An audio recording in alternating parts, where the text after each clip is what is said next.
Press ముందు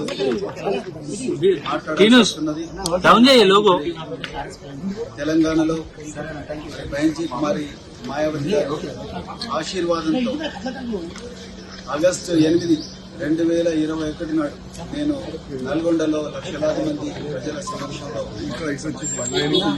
join అయ్యి ఆ పార్టీ సభ్యత్వాన్ని నేను తీసుకున్నాను. తెలంగాణలో ఏ బహుజన నేత తిరగనంత ఎక్కువగా 4,000 గ్రామాలు 350 రోజులు లక్షలాది మంది ప్రజలు వందలాది సభలు పెట్టి బహుజన్ సమాజ్ పార్టీ వాదాన్ని బహుజన మహనీయుల త్యాగాన్ని తెలంగాణ ప్రజలకు పరిచయం చేసినారు. అదేవిధంగా మరి 2020 మంది అభ్యర్థులను బరిలోకి దించి మరి చాలా గొప్ప మరి ఎన్నికల పోరాటం చేయడం జరిగింది. అయితే మరి మేము అనుకున్న ఫలితాలు రాలేదు.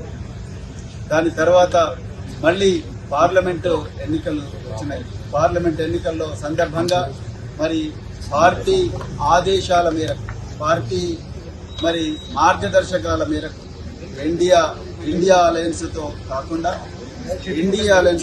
అంటే బీజేపీ కానీ లేకపోతే కాంగ్రెస్ కానీ పొత్తులో కూటమిల్లో ఉండే పార్టీలు కాకుండా కేంద్ర ఆఫీసు కూడా ఈ విషయాలన్నీ కూడా ఇక్కడ జరుగుతున్న పరిణామాలన్నీ కూడా వాళ్ళందరికీ వివరించడం జరిగింది. మరి తెలంగాణ వాదం బహుజన వాదం ఒకటే. మరి తెలంగాణ ప్రయోజనాల కోసం మరి రాజ్యాంగాన్ని రక్షించుకోవడం కోసం కేంద్రంలో మరి బీజేపీ రాజ్యాంగాన్ని రద్దు చేస్తా అంటా ఉన్నది. 400 సీట్లు ఇవ్వండి, రాజ్యాంగాన్ని రద్దు చేస్తా అంటా ఉన్నది. రాజ్యాంగం పోతే ఇక్కడ తెలంగాణలో మాత్రమే కాదు దేశంలో కూడా బహుజనులకు అన్యాయం జరుగుతుందన్న ఆందోళనతోని మరి ఈరోజు భారత రాష్ట్ర సమితితోని మేము పొత్తు పెట్టుకున్నాం. వారు మాకు 2 సీట్లు కేటాయించడం జరిగింది. మరి ఆ 2 సీట్లు కేటాయించిన తర్వాత నిన్న అఫీషియల్గా మా కేంద్ర సమన్వయకర్త అనుమతితోనే నిన్న అఫీషియల్గా మరి ఇరు వర్గాల అప్రూవల్ వచ్చిన తర్వాతనే నిన్న మరి మేము నాగర్ కర్నూలు నియోజకవర్గం నుండి హైదరాబాద్ నియోజకవర్గం నుంచి పోటీ చేస్తామని కూడా ప్రజలకు ప్రకటించడం జరిగింది. దాని తర్వాత విస్తృత కార్యకర్తల సమావేశం కూడా పెట్టడం జరిగింది. విధి విధానాల గురించి నిర్ణయించడం జరిగింది. కానీ అది తెలుసుకున్న మరి అది నచ్చని భారతీయ జనతా పార్టీ నరేంద్ర మోడీ ఇవాళ నాగర్ కర్నూలుకి వచ్చిండు, నిన్న హైదరాబాద్లో ఉన్నాడు.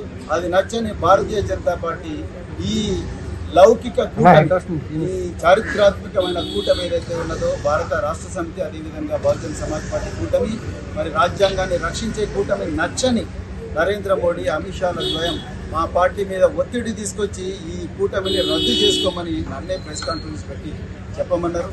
నాకు అది ఇష్టం లేదు. ఎందుకంటే మరి బహుజన్ సమాజ్ పార్టీ మానశ్రీ కాన్సీరామ్ గారిని